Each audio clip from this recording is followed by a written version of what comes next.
A Bíblia diz: o meu rei é o rei dos judeus. Ele é o rei de Israel. Ele é o rei da justiça. Ele é o rei da história. Ele é o rei do céu. Ele é o rei da glória. Ele é o rei dos reis. Ele é o Senhor dos senhores. Esse é o meu rei. Me pergunto se você o conhece. Meu rei é um rei soberano.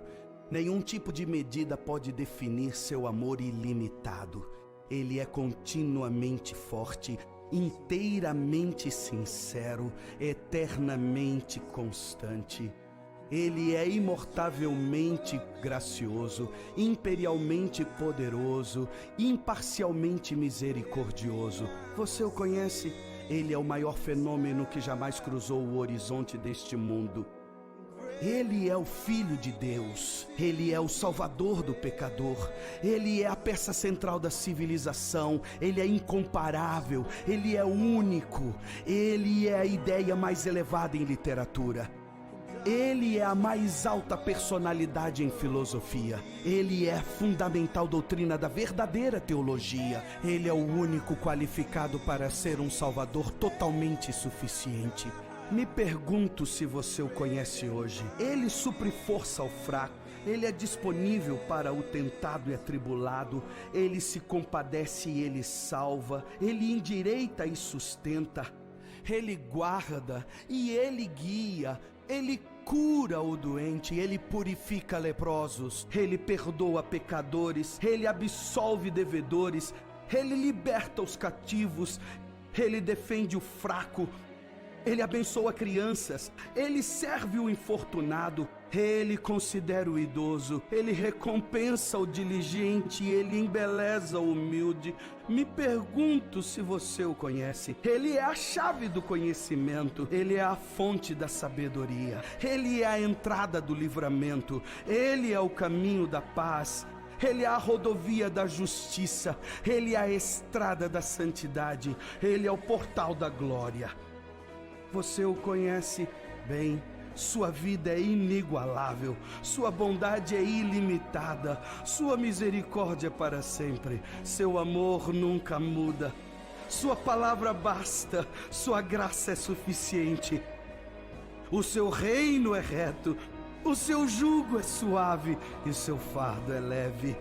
Eu queria poder descrevê-lo a você. Ele é indescritível, ele é compreensível, ele é invencível, ele é irresistível. Bem, você não consegue tirá-lo de sua mente, você não pode soltá-lo de sua mão. Você não pode viver mais do que ele, você não pode viver sem ele.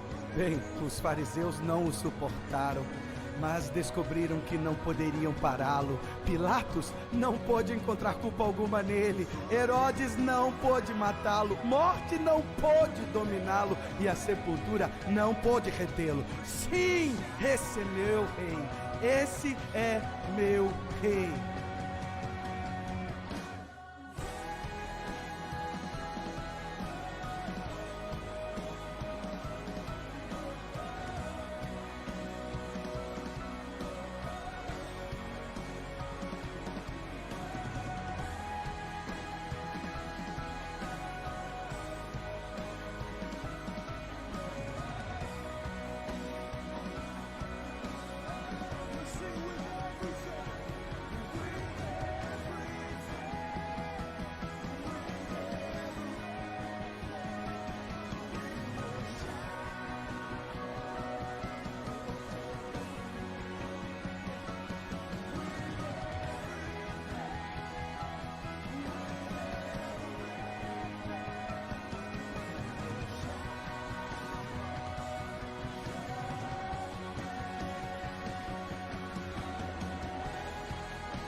Paz, meus amados irmãos, muito boa noite, sejam bem-vindos em nosso culto da família. Abra sua Bíblia, mas antes disso, compartilhe por favor esse vídeo, faça-o chegar até as suas redes sociais. Nesse exato momento, por favor, vai ali no YouTube e dá um like ali, porque por meio dessa sua atitude, o YouTube reconhece que esse vídeo tem alguma relevância e recomenda o canal para outras pessoas. Aconteceu isso domingo, uma pessoa que estava zapeando e o YouTube direcionou para ela, para o nosso canal, e ela foi abençoada pela palavra de Deus. Então dê um like agora, por favor. Tem também aí comentários públicos. Faça um comentário durante a mensagem, para que também o logaritmo dessa ferramenta possa dar relevância ao vídeo, tá? E agora sim, abra sua Bíblia no Salmo 75. Sim, 75. Damos-te graças, ó Deus, damos graças, pois perto está o teu nome. Todos falam dos teus feitos maravilhosos. Tu dizes, eu determino o tempo em que julgarei com justiça. Quando treme a terra com todos os seus habitantes, sou eu quem mantenho firme as suas colunas. Pai querido, é em Ti que nos sustentamos. No Senhor que tudo criou, no Senhor que assim tudo estabeleceu. Ó Pai, nós cremos na redenção que o Senhor está efetuando e efetuará definitivamente na história. Cremos que a boa obra que o Senhor começou em nós, o Senhor irá completá-la. Queremos agora, ó Pai, nos submetermos a Ti. Queremos, ó Pai, clamar a Ti e dizermos, recebe o nosso louvor. Queremos nos desligar um pouquinho, ó Pai, das vozes, ó Deus, que querem nos contar uma outra história, que chega até, ó Deus, a interferir na grande história que o Senhor tem conosco. Pai, aceita e recebe o nosso louvor. Pedimos perdão pelos nossos pecados. Em nome de Jesus. Querido, louve a Deus nessa noite com toda a alegria do seu coração.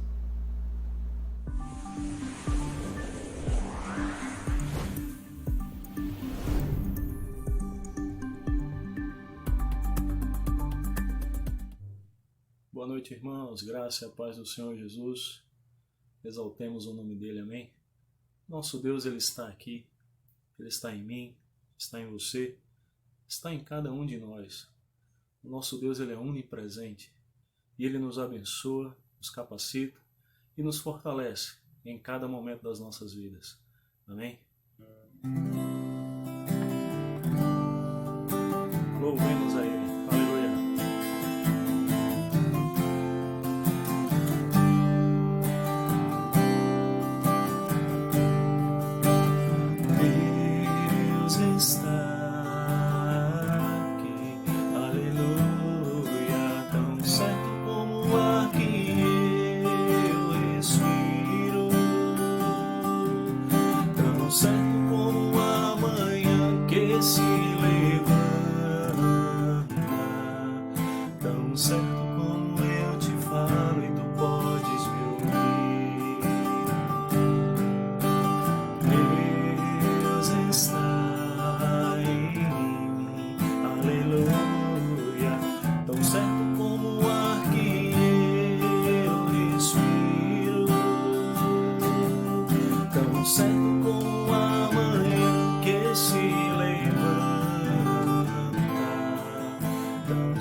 Deus está em nós.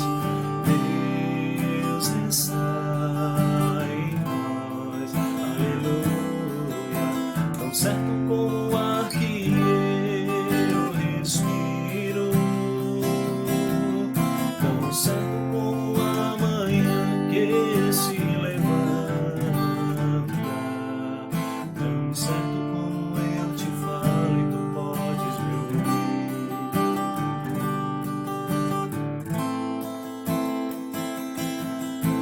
Certo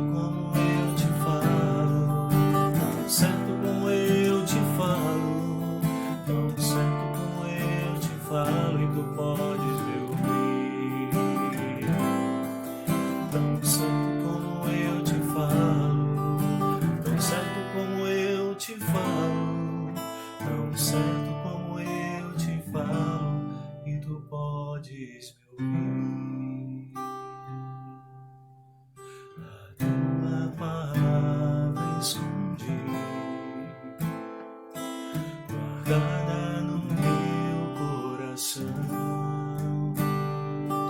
pra eu não pecar contra ti, Senhor. A tua palavra escondi, e as vestes no sangue lavei, e das tuas águas bebi, pra ser uma oferta agradável a ti, minha vida a ti consagrei. Meus dons e talentos são pra te servir. Adore. Meus dons preciosos são teus. Não vejo razão na minha vida sem ti. Tu és meu Senhor e meu Deus. Assim como o fogo refina o ouro, vem tua obra em mim completa, até que o mundo possa ver tua glória e meu rosto brilhar. Meus dons e talentos são pra te servir. Meus dons preciosos são teus. Não vejo razão na minha vida sem ti. Tu és meu Senhor e meu Deus. Assim como o fogo refina o ouro, vem tua obra em mim completa. Aleluia. Até que o mundo possa ver tua glória em meu rosto brilhar. Até que o mundo possa ver tua glória em meu rosto brilhar.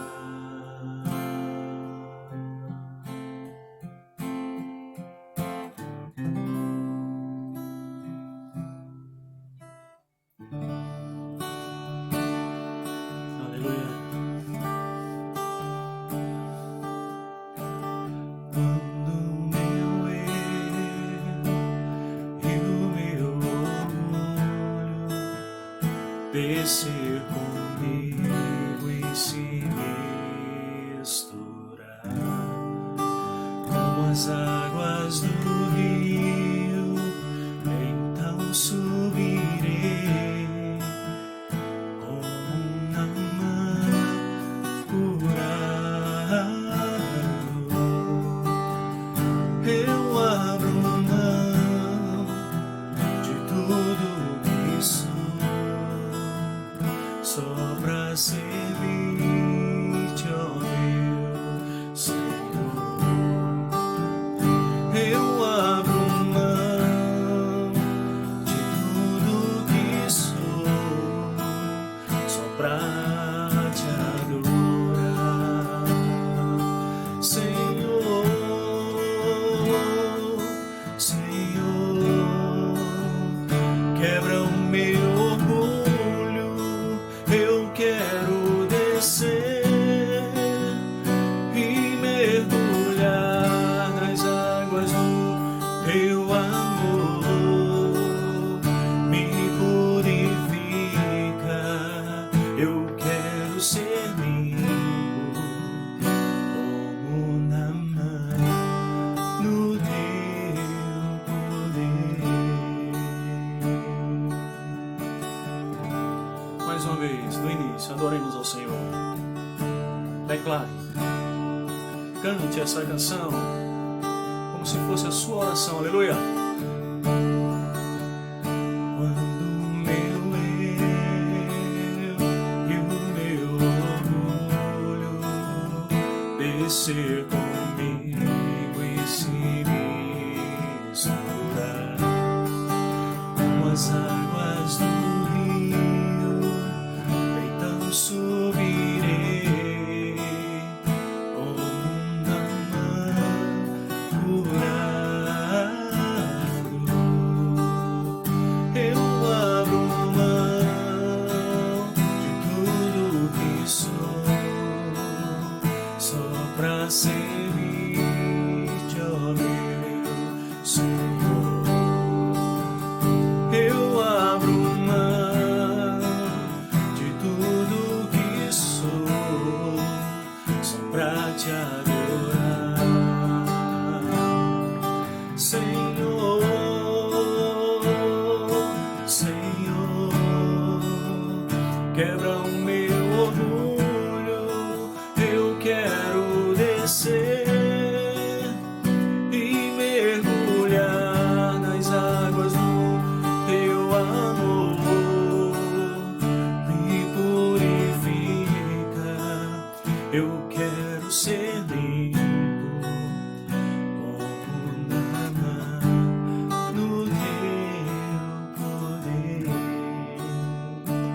Senhor, quebra o meu orgulho, declare.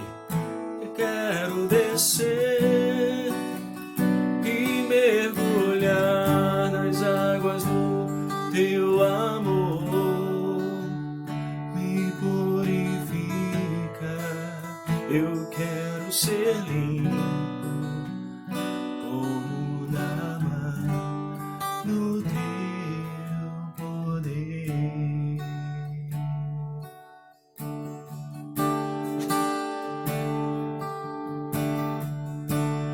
Há um caminho para a adoração, há uma porta que tem que se abrir os meus olhos espirituais, para que eu possa ver. Há uma semente que tem que brotar, existem vontades que tem que morrer, morrer para o mundo e viver para Deus.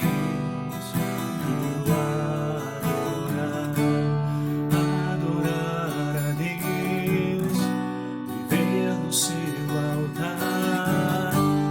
Adorar a Deus e me entregar.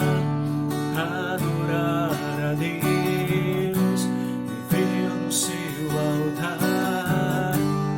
Adorar a Deus e me entregar. Mais uma vez, do início. Há um caminho para a adoração, há uma porta que tem que se abrir os meus olhos espirituais, para que eu possa ver.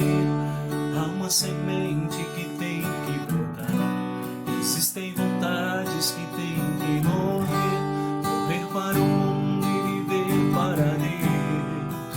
Eu adorar a Deus, viver no seu altar. Adorar a Deus e me entregar. Adorar a Deus, viver no seu altar. Adorar a Deus e me entregar.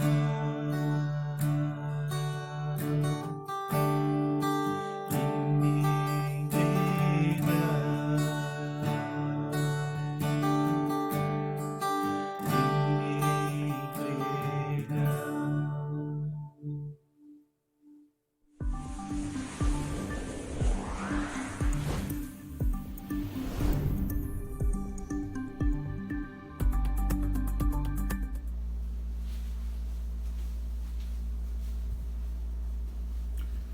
Meus irmãos, a Bíblia diz que fica bem, né, os filhos de Deus lhe render louvor. Deixe dar aqui rápidos avisos antes deles, logo para as crianças, antes que eu me esqueça. Crianças, a sua atividade de hoje vai ser desenhar Jesus num caminho com duas pessoas do seu lado. Um caminho, tá? Uma estrada, e Jesus com duas pessoas do seu lado e ele contando uma história para elas. Eu quero um desenho bonito, eu quero um caminho assim bem legal, tá? Uma estrada bem legal, as roupas bem bonitas também, como na época de Jesus, tá bom? Então essa vai ser a sua atividade. Irmãos amados, nós estamos trabalhando a fim de reabrirmos a nossa comunidade, a igreja, o templo, e nós estamos acelerando processos lá, né? É óbvio que isso requer cuidado, a gente está tendo um máximo de cuidado, a gente cotou materiais de limpeza, sanitização, álcool gel. 3 irmãos têm empresas que fornecem material na cidade. Eu pedi e a irmã Marla se prontificou a fazer um orçamento com as 3 empresas dos irmãos, para a gente ser justo, né? E não ter uma relação assim tão pessoal nessa questão que envolve o ganho dos irmãos, o dinheiro dos irmãos, o serviço dos irmãos. Obviamente que muitos destes irmãos que cotou-se preços deles, já fizeram muitas doações para a igreja de materiais, mas a gente também quer dar uma contrapartida, né? Que é também abençoá-los, comprando materiais a ele. Então a irmã Marla ficou responsável por fazer essas cotações, tá certo? E paciência, só mais um pouquinho de paciência, tá? Domingo eu espero dar uma definição, né, ter uma percepção aí melhor de se vamos reabrir na quarta-feira que vem. E aí eu estou ansioso, temeroso, é um misto. Eu tenho honestamente sentido um peso nessa reabertura, não sei porquê, porque estou tão ansioso para voltar, mas há um peso no meu coração e talvez seja só um exagero, né, de cuidado, mas eu aguardo espero a sua oração. Ore para que a gente possa tomar a melhor decisão juntamente com os irmãos e a prudência que precisamos ter. Eu creio que é urgente a gente voltar. Não há mais como a gente ficar nesse momento assim. Mas também sei, irmãos, que esse é um período que pode se estender ou se repetir. A gente tem que fechar novamente, reabrir novamente. Isso em algum momento vai acontecer. Então, nós estamos nos comunicando, os cultos estão sendo feitos. Evidentemente que esse não é o ideal. A igreja precisa de contato, a igreja precisa de olho no olho. Mas é o tempo do nosso, vamos dizer assim, lamento. Nosso lamento. Saibamos então aproveitá-lo diante de Deus. Também peço a você que se lembre da sua igreja, faça seu depósito de dízimo, faça seu depósito de oferta.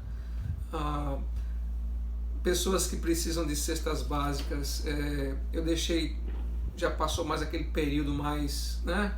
Então está tudo a cargo novamente com o diácono João, diaconisa Ana, estão todas na igreja lá, mas nós continuamos precisando de doações, tá?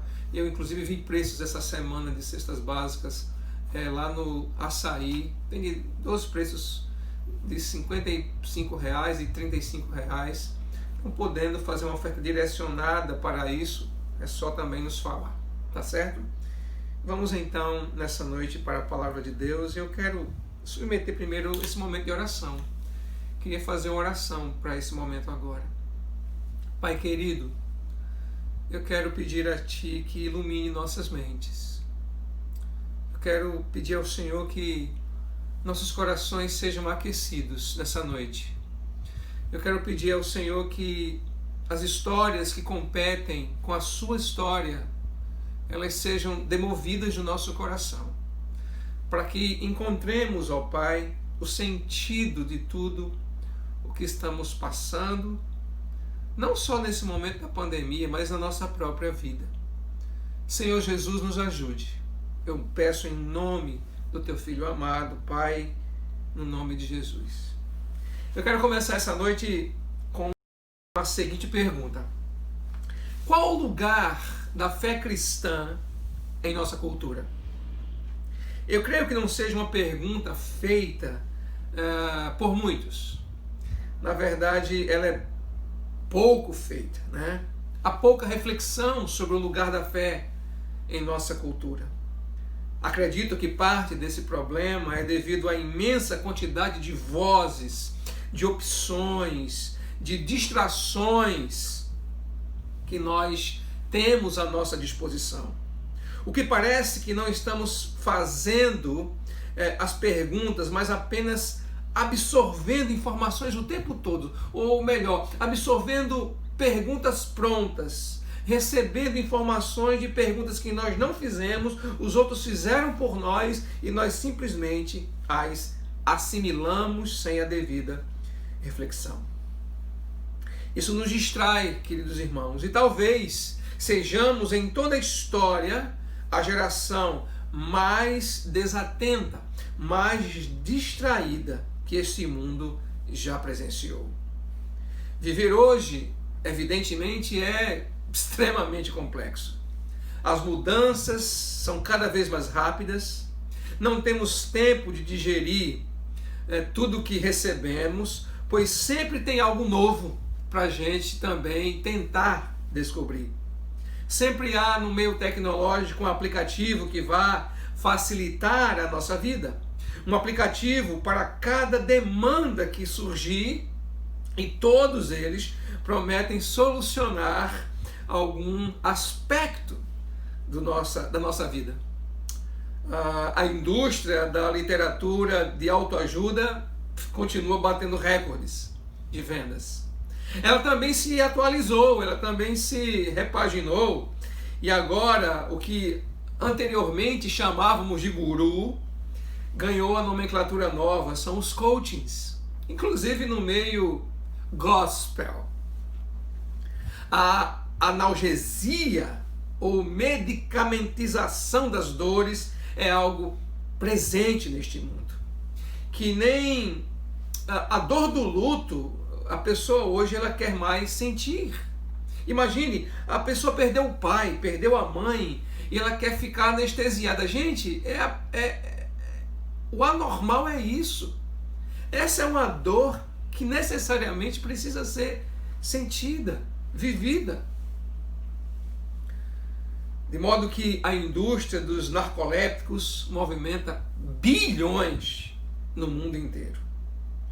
Em uma pauta da revista Exame, de 9 de setembro de 2017, concluiu que no Brasil essa indústria movimenta 2,6 bilhões de reais naquele ano.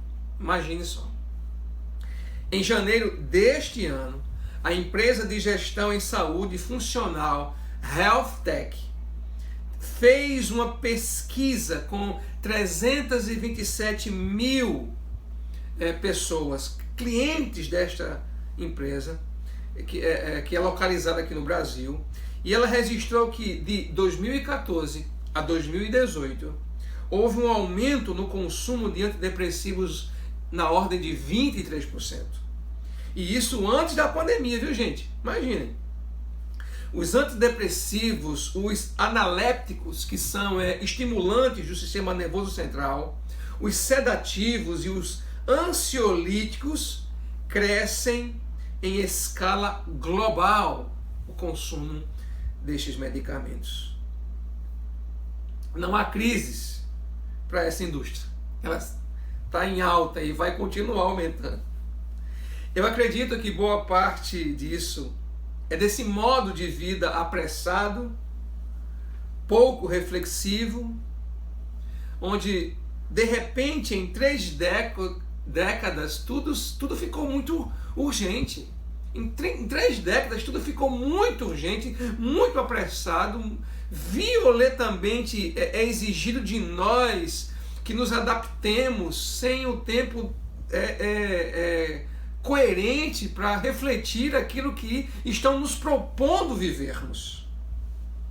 A OMS, nem sei se é hoje em dia uma organização tão segura assim, mas vamos lá, vamos partir que seja, da premissa que seja. Ela estima que em escala global o número de pessoas com depressão aumentou 18,4% nos últimos 10 anos. 10 anos. São 322 milhões de pessoas, ou cerca de 4,4% da população global.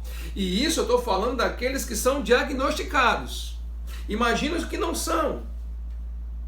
Porque, como sabemos, é uma área onde as pessoas têm um certo preconceito de procurar ajuda, procurar auxílio especializado, psicológico, psiquiátrico, medicamentoso, terapêutico.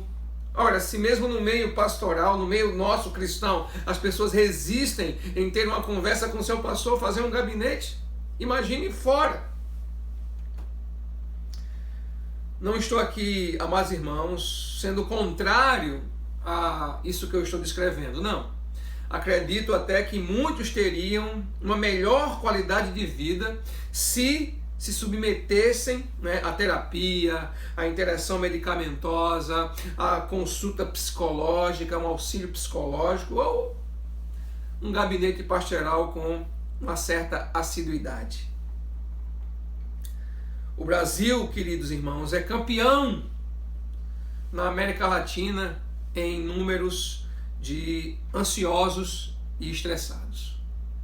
Somos cerca de 5,8% dos brasileiros sofrem de depressão e 9,3% de nós sofremos de ansiedade em vários graus. E, repito, isso é o que é diagnosticado. Imagine o que não é diagnosticado.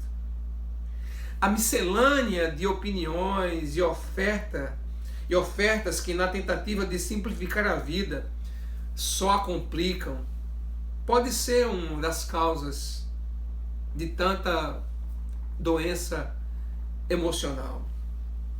Vemos isso com, por exemplo, as tecnologias. O smartphone, que deveria facilitar nossa vida, nos fazendo ganhar tempo, mas pelo mau uso a gente perde tempo com ele.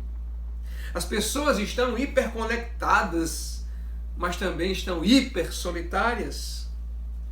Em um tabloide inglês, o The Guardian, em pesquisa, levantou que 25% da geração hiperconectada não consegue identificar um amigo sequer.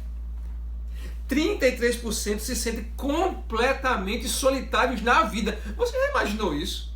Gente que tem 2.000 amigos, 5.000 amigos, mas não tem ninguém que efetivamente ele possa dizer que seja um amigo. Quiçá entendê-lo, ouvi-lo. Essas duas primeiras décadas do século XXI foram de incontáveis transformações. Quando olhamos, por exemplo, para o início do século XX, também não foi diferente. Por exemplo, tivemos a Primeira Guerra Mundial, onde cerca de 22 milhões de pessoas morreram. Logo após a guerra, em seguida à guerra, o fim da guerra, tivemos a gripe espanhola, que ceifou 50 milhões de pessoas ao redor do mundo. À época, Brasil, Argentina, Cuba, suas capitais eram conhecidas como túmulos de estrangeiros. Tamanha era o índice de pestes como febre amarela, sarampo, peste bubônica. Então, se acharmos que o que estamos passando é algo jamais visto ou extremamente desafiador, a história não é bem essa. Na realidade, acredite-me, levamos vantagem e muito em relação aos nossos antepassados, porque desfrutamos de avanços tecnológicos, farmacêuticos, econômicos, sanitaristas, e na minha modesta opinião, sofremos na verdade de uma super oferta de recursos em todos os níveis, que por serem tantos e em tantos lugares, não temos sabido digerir, refletir. E é nessa hora que as fórmulas mágicas então surgem, tentando dar mais uma opção de solução. Pois bem, então nós temos como se dar bem na carreira, como criar filhos brilhantes, 10 passos para enriquecer, como ter sucesso. Parece que estamos ficando para trás, né, gente? A sensação que eu vejo em muitos é que eles estão ficando para trás, gente jovem. A sensação de que eu tenho que chegar em um lugar, mas ele nem sabe que lugar é esse. Vivemos em um alto nível de desafios e cobranças que outras gerações da história jamais viveram. Volto à pergunta inicial: qual é o papel da fé cristã em meio a tudo isso? Eu lhes contei esse breve resumo da história para levá-los à palavra do Senhor e em Jesus, que afirmou ter vindo para salvar e redimir o mundo inteiro. Jesus reivindica, meus irmãos, sua autoridade como Criador e Salvador. A questão é, será que isso é relevante em minha vida?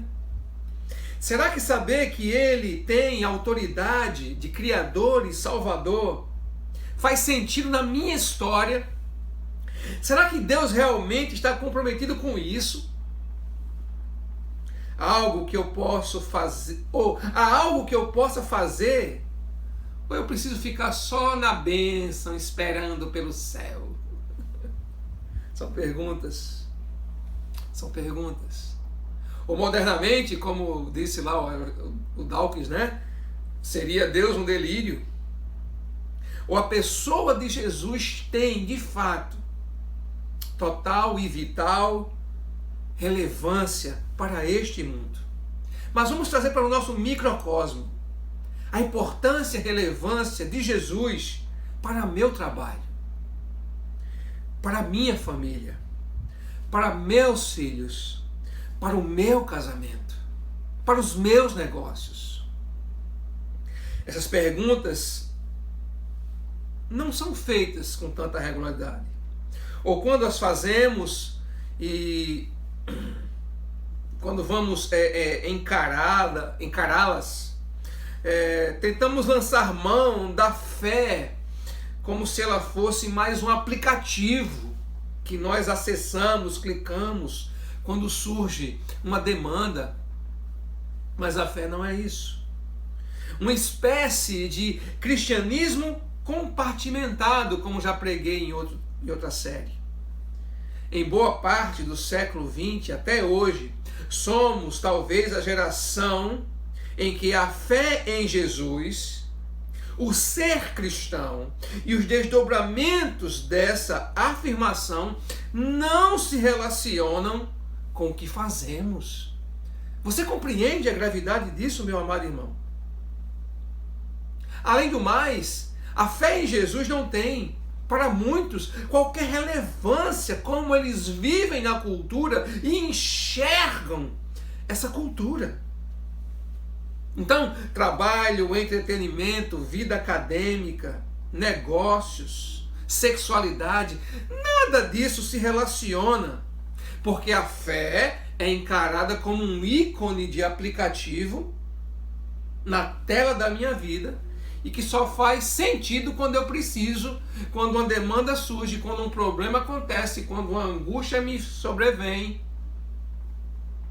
Meus irmãos, com base nesse reducionismo, temos, por exemplo, a completa aversão de cristãos em áreas vitais e que nós também devemos dominar, como Jesus, como o Senhor Deus Criador nos deixou como mandato cultural. Por exemplo, nós temos cristãos aversos completamente à política, a negócios, à vida pública, às artes, como se ser cristão fosse um impeditivo nestes campos de atuação.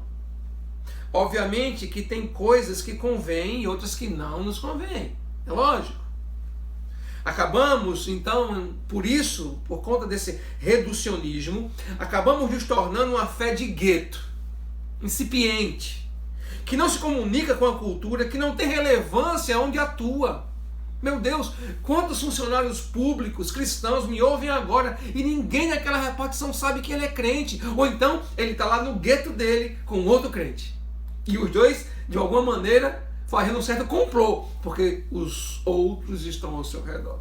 Meus amados irmãos, queridos, a fé cristã é mais do que um conjunto de histórias reconfortantes para quando estivermos angustiados. Somos chamados a responder a esse mundo confuso. Somos os representantes legais e espirituais que o Criador ordenou para que atuássemos nele.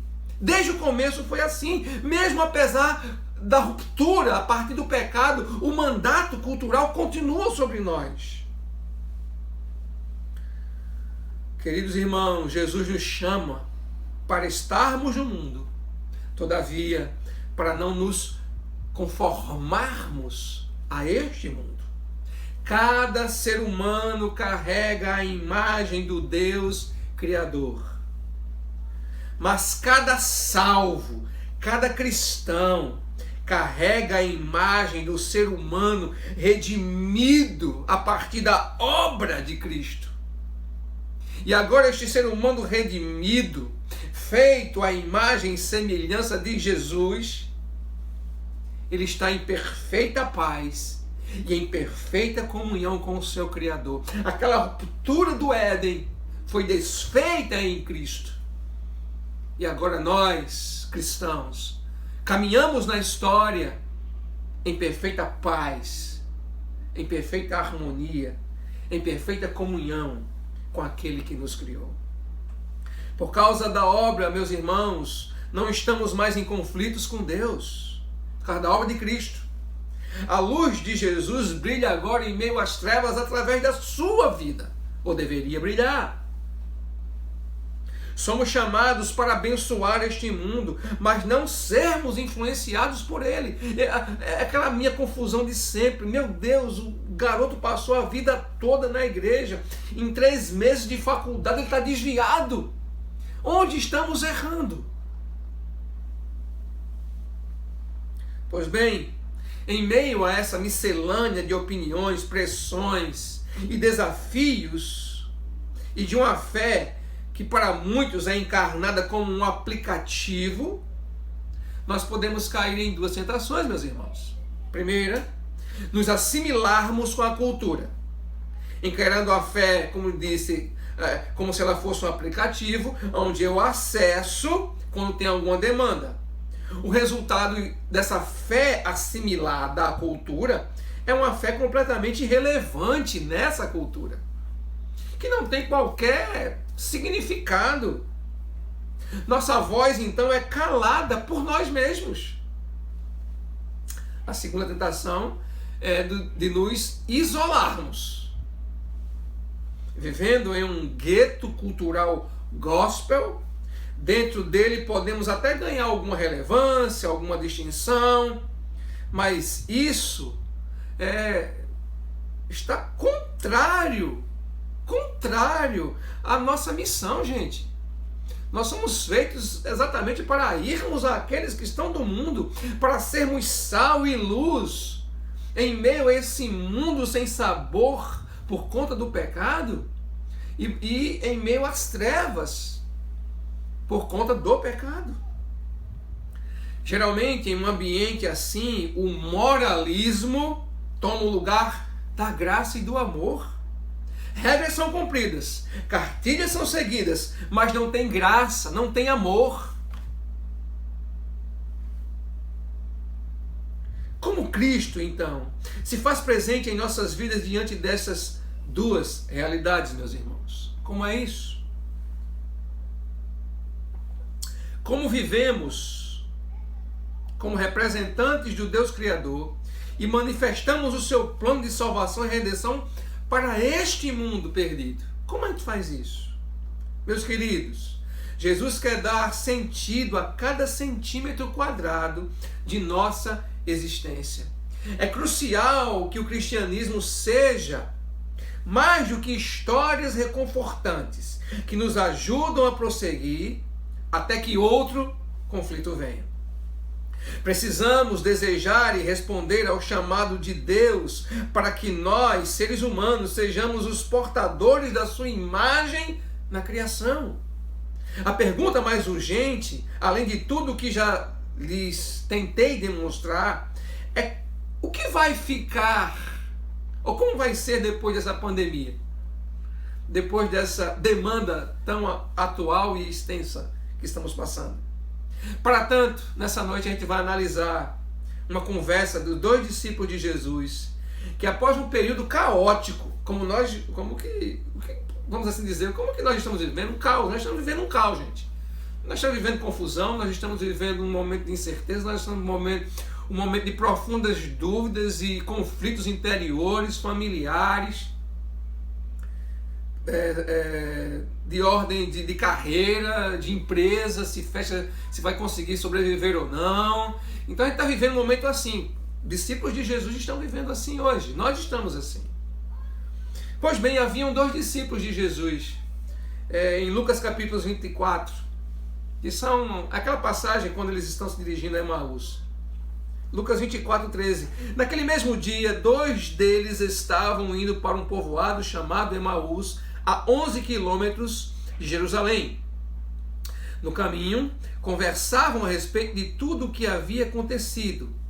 Enquanto conversavam e discutiam, o próprio Jesus se aproximou e começou a caminhar com eles, mas os olhos deles foram impedidos de reconhecê-lo.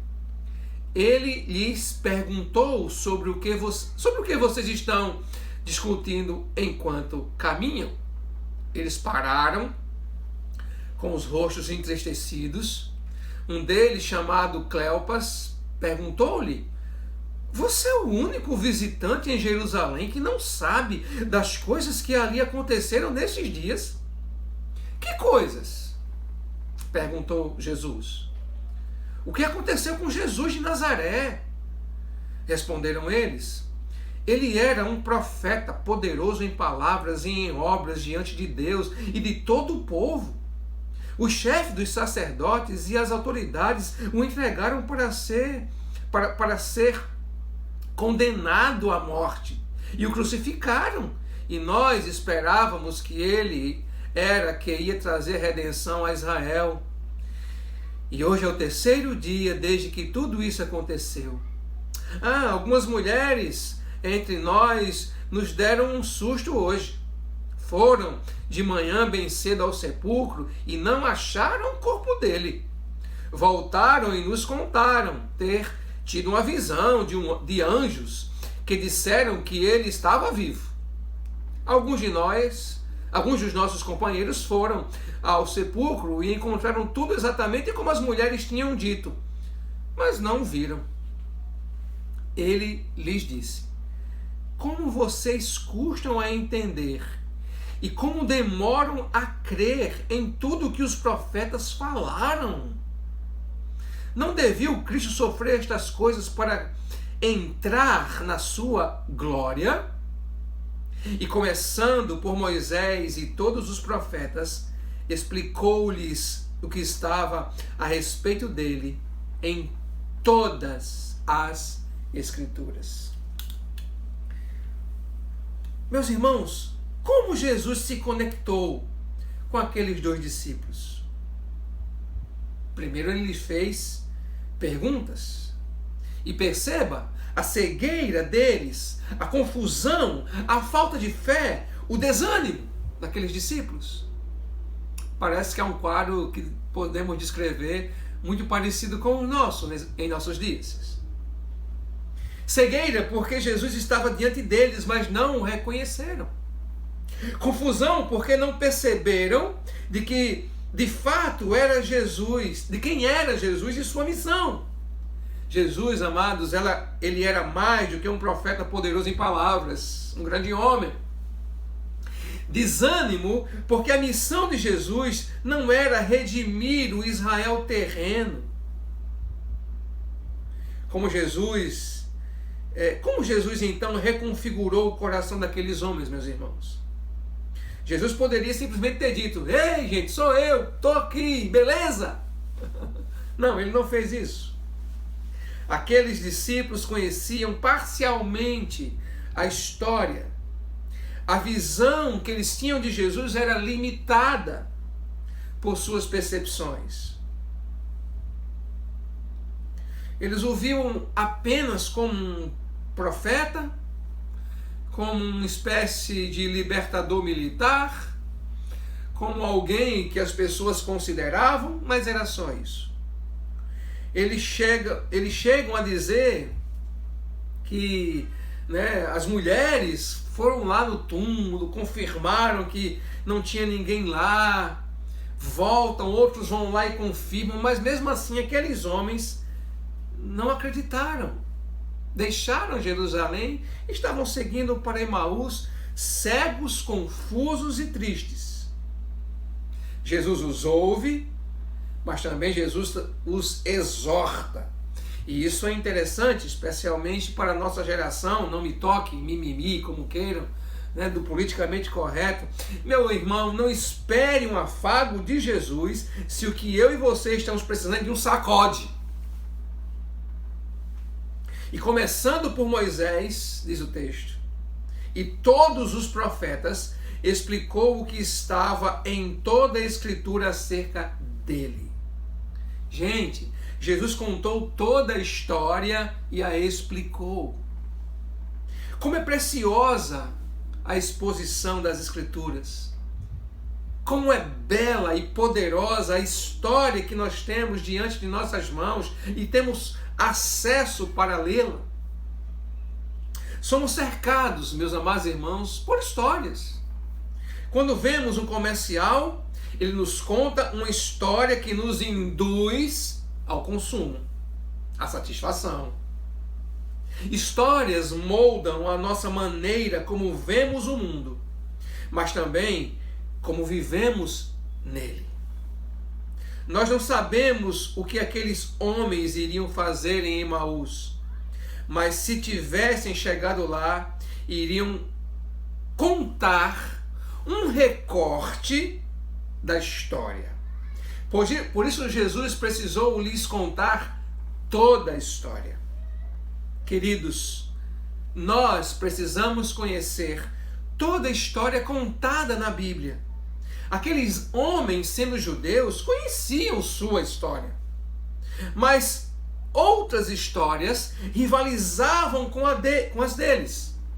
Por exemplo, os povos à sua volta, a cultura grega, o poder imperial romano.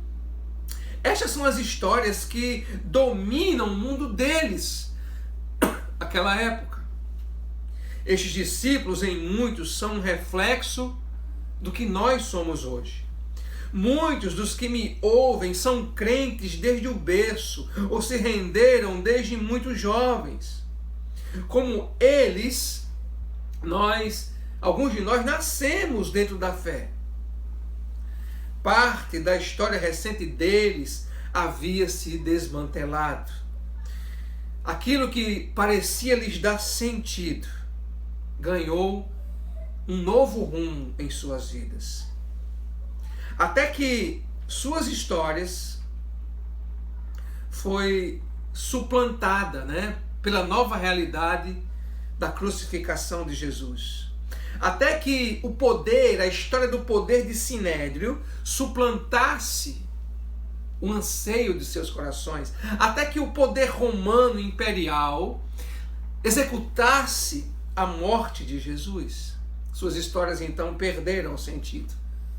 A sua história foi afetada por essa outra história. A nossa história recente também foi afetada, desmantelada, suplantada. Você havia feito tantos planos, até que veio uma nova realidade, a pandemia pelo coronavírus. Você também depositou sua confiança em homens, não foi? Até que viu que mudanças levam tempo em todas as esferas.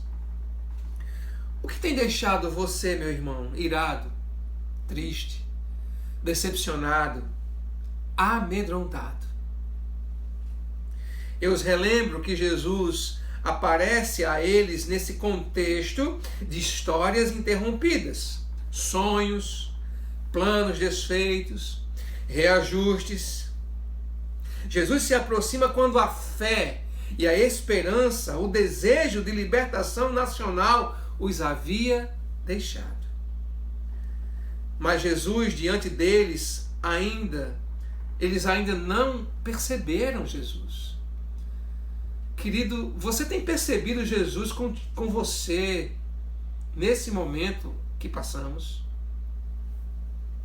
O que tem impedido você de reconhecer, de ver que Jesus está presente, que sua promessa não mudou? Ele disse: estarei convosco durante a pandemia e até o fim dela.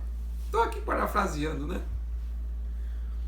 Por que nos esquecemos? Por que não lutamos, não nos empenhamos para ver a presença de Jesus conosco diariamente? Por que, gente?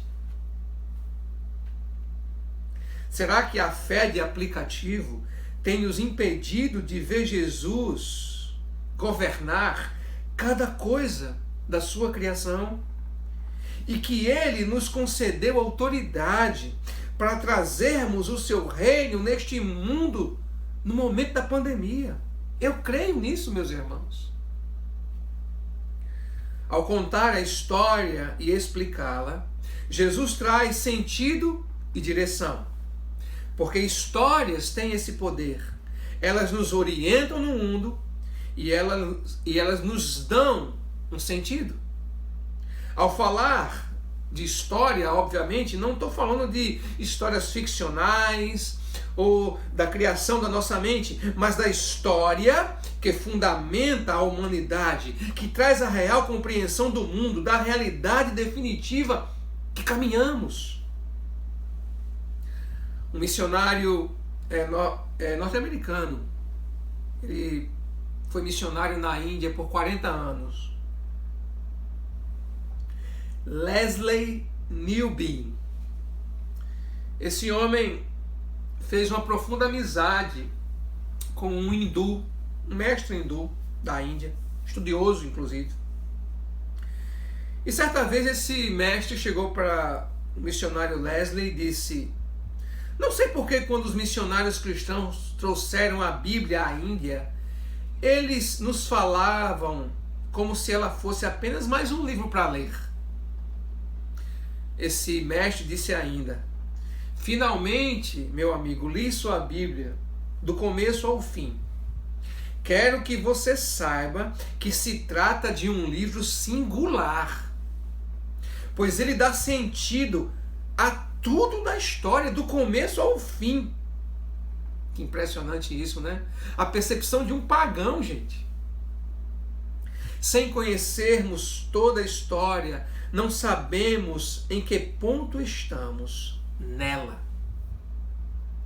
Não sabemos para onde irmos enquanto cristãos. Consequentemente, nós caminhamos nesse mundo sem direção. Se vivermos pelas histórias que nos são contadas através do materialismo, do capitalismo moderno, do consumismo, do liberalismo, do conservadorismo, seremos guiados por essas histórias apenas. E lembrem-se, histórias têm consequências. A verdade é que estamos cercados por histórias culturais, institucionais, familiares e pessoais. Vivemos por elas porque estamos imersos nelas. E elas vão regulando as nossas emoções, nossos desejos, atitudes, escolhas. Histórias mudam como vivemos. Histórias mudam ou moldam como compreendemos o mundo. Que história está moldando você? Por qual história você tem vivido? A professora de Sociologia e Cristianismo do New College, Berkeley, disse: histórias falam daquilo que importa, daquilo que move o coração. Penso que histórias são um meio de estudar a nós mesmos e ao mundo. Elas estabelecem para nós um sentido que não pode ser expresso apenas em teorias e enunciados, mas que faz a vida valer a pena. Meus irmãos, os discípulos no caminho a Emaús não viam mais a verdadeira história. Por isso estavam confusos, cegos, amedrontados, decepcionados. Eles não esperavam ver Jesus ao lado deles, olha só, tendo Jesus prometido que ressuscitaria. E estando Jesus do lado deles, não o reconheceram. Jesus, ao contar e explicar a história, abriu suas mentes e seus corações. Eu creio que Jesus quer fazer o mesmo conosco hoje, abrir a nossa mente, relembrar a você da verdadeira história e mostrar onde você está posicionado e o que você deveria estar fazendo efetivamente. Para tanto, precisamos entender a realidade da história definitiva conforme Deus a criou e a vê. Toda a Bíblia conta uma única história, que envolve inúmeros personagens, culturas. Desde o começo ela conta e explica quem é Deus. Ele é o Criador. Ele explica quem é o homem, criaturas que carregam a imagem deste Deus Criador e que receberam um mandato cultural de governarem este mundo. Desde o começo a Bíblia conta por que estamos aqui. E por que nós estamos aqui? Conforme o catecismo de Wittenberg, né? Wittenberg, meu Deus. Agora me falar a memória. Bom, o fim de todo homem é glorificar a Deus, é viver para Ele. Essa história também tem um fim. E entre o começo e o fim dela, temos no meio dela instruções de como vivermos e pelo que vivermos. Conhecer e entender essa história toda, viu gente? Toda. Será capaz de remover a cegueira, a confusão que as falsas histórias que rivalizam com essa história, elas nos são contadas. Ela é capaz, a verdadeira história é capaz de remover essas histórias rivais. O texto deixa claro que ao lhes contar a história, ao Jesus contar a sua história, os olhos deles foram se abrindo para que pudessem ver Jesus. Ao contar a história desde Moisés e todos os profetas, a paixão e o vigor, ao ouvirem, foi voltando aos seus corações. Os corações arderam, como eles disseram em suas próprias palavras. Sabe por quê? Porque novamente eles se identificaram, novamente eles perceberam que o propósito de suas vidas eram maiores do que ao que eles achavam. Queridos irmãos, a história de Deus é a nossa história. Temos um lugar e um propósito neste mundo, e neste momento em particular. Não importa como você se sente, tenha bom ânimo, encoraje-se, alegre-se, como vai ordenar o apóstolo São Paulo. Jesus quer nos encorajar a abrirmos novamente a nossa Bíblia e nos reconectarmos com a verdadeira história. Ele quer nos dar entendimento e percepções da sua presença no mundo e em nós. Ele quer reacender sua paixão por Ele e por sua obra.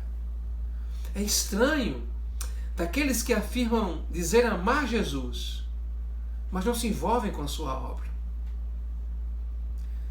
Foi Agostinho que disse, se não me engano, né? Ou Calvino, agora não foi um desses aí, um desses gigantes. Quem ama a Cristo ama a sua igreja. Sua igreja é parte da grande história. Jesus quer reacender isso em você, meu irmão. Jesus quer se revelar a você no seu cotidiano. Queridos, um encontro ou um reencontro com Jesus mudará a sua visão e o rumo da sua vida. Consequentemente, reordenará a maneira como você vê as coisas e como você vive. Jesus é o centro que dá sentido à história humana, e em sua história individual, o Evangelho envolve a tudo e a todos. Nossa cultura está cada vez mais fragmentada e cega, meus irmãos. Jesus veio para abrir os nossos olhos e nos dar vida abundante.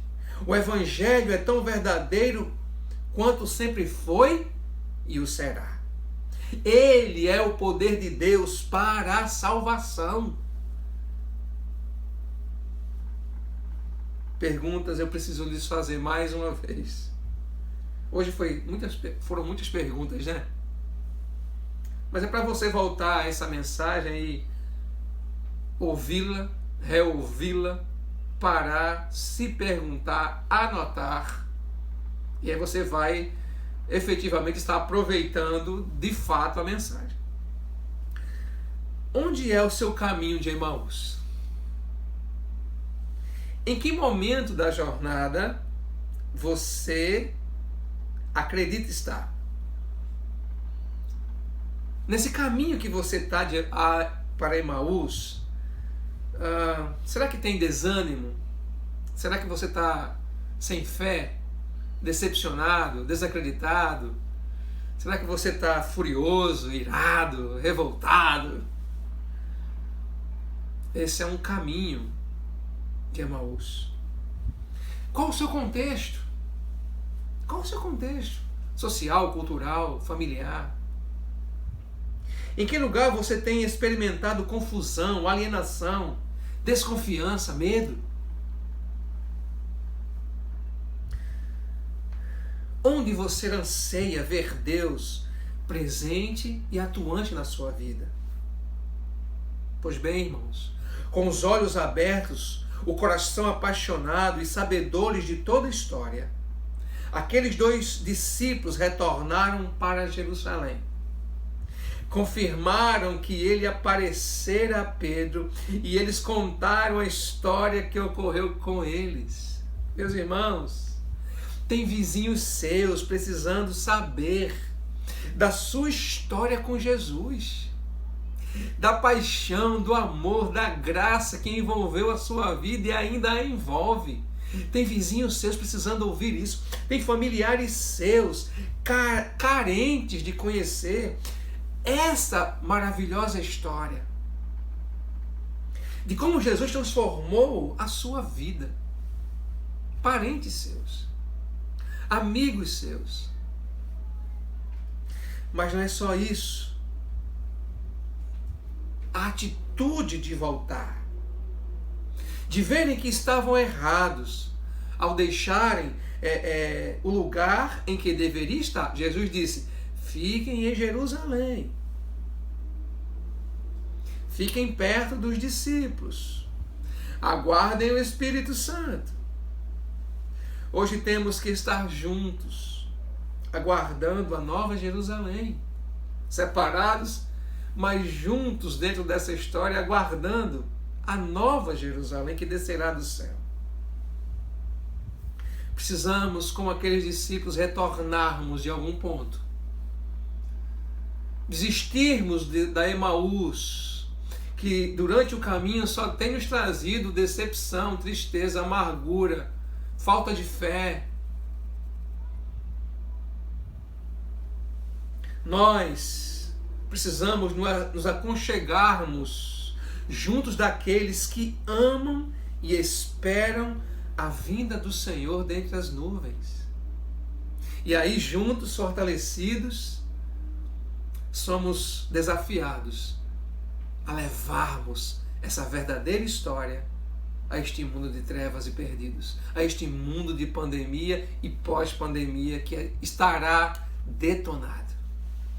Pois bem, queridos, esse é o desafio que quero lhes propor nessa noite, de conhecer toda a história, de ver a verdadeira história que importa, de entender que outras histórias rivalizam com essa história, e isso tem feito muitos viverem da maneira que Deus não quer, de enxergarem o mundo da maneira errada. A minha oração é que seus olhos se abram. A minha oração é que os nossos corações sejam novamente aquecidos. A minha oração é que o seu amor pela obra de Deus retorne. Pai, eu me conecto a essas histórias que me ouvem. E ao divulgar essa maravilhosa história, eu peço a Ti que os abençoe. Eu peço a Ti, Senhor, que eles tenham coragem, ó Pai, de ouvirem essa história. Que eles sejam, ó Deus, ao ouvirem essa história, seus corações aqueçam, a paixão, o ardor lhes voltem. Os olhos se abram e eles tenham coragem de retornar ao convívio discipular, à igreja. Eles tenham a coragem de aguardar a nova Jerusalém, pois essa é a história final para nós. Meu Deus, nos ajude a sairmos daqui, deste tempo, dessa história de confusão, de decepção, de adiamentos, de confinamentos. Nos ajude a sairmos daqui fortalecidos pelo Senhor, imbuídos, ó Pai, da nossa missão, ó Pai. Que não nos falte o ardor, a paixão, a alegria, a graça. Ó Deus, que não sejamos reducionistas, isolados, vivendo num gueto cultural gospel. Ó Deus, que sejamos, ó Pai, relevantes nessa cultura de trevas. E a luz brilha nas trevas, meu Senhor. Ó Deus, é isso que o Senhor espera de nós. Sal e luzeiros em meio a essas trevas. Visite meu irmão nessa noite, Pai. Encoraja-o. Põe a tua mão poderosa novamente sobre ele. Acende novamente essa chama, Pai. Pai, visita nessa noite também o enfermo. Aqueles que estão nos hospitais. Ó Deus, que altas sejam liberadas, que pessoas sejam curadas, ó Deus. Por favor, Pai. Manifesta, Senhor. Manifesta. Preserva os nossos, ó Deus. Oramos também pela nossa nação. Ó Deus, tira os homens maus do poder, Pai. Remove-os da vida pública, Pai. Que a tua justiça também seja aplicada, ó Deus, em suas vidas, ó Pai. Dá temor, Senhor. Temor e sabedoria aos nossos governantes, ó Pai. E mais uma vez eu te peço, remove os maus, ó Deus. Nos encoraje a orarmos pela nossa nação, pela igreja brasileira, Pai. Que boa parte vive em gueto, dentro de um moralismo, ó Pai, sem graça e amor. Nos ajude, Pai. Abra a minha mente, me ajude como pastor, esse pastor que talvez me escuta, esse diácono que me escuta, esse líder da igreja. Senhor, abre os nossos olhos e aquece esse coração. Eu te peço em nome de Jesus. Amém? Meu irmão, muito obrigado mais uma vez por estar junto aí. Saudade. Aproveita mais uma vez, se você não fez ainda, dá um like aí, se inscreve no canal. Se puder tirar aquela selfie lá, botar no grupo lá para que a equipe da mídia, né, possa fazer a divulgação. Coloca lá no grupo da igreja lá, tá? Envia lá para o Diácono Abner. É uma maneira que a gente tem de humanizar esse momento. E também de encorajarmos outros a estarem juntos. Não há justificativa para a gente não estar junto, né? Estando a gente em casa, né? Domingo pela manhã tem jornada bíblica e domingo à noite ainda continuamos nesse formato, tá? Que Deus te abençoe rica e abundantemente.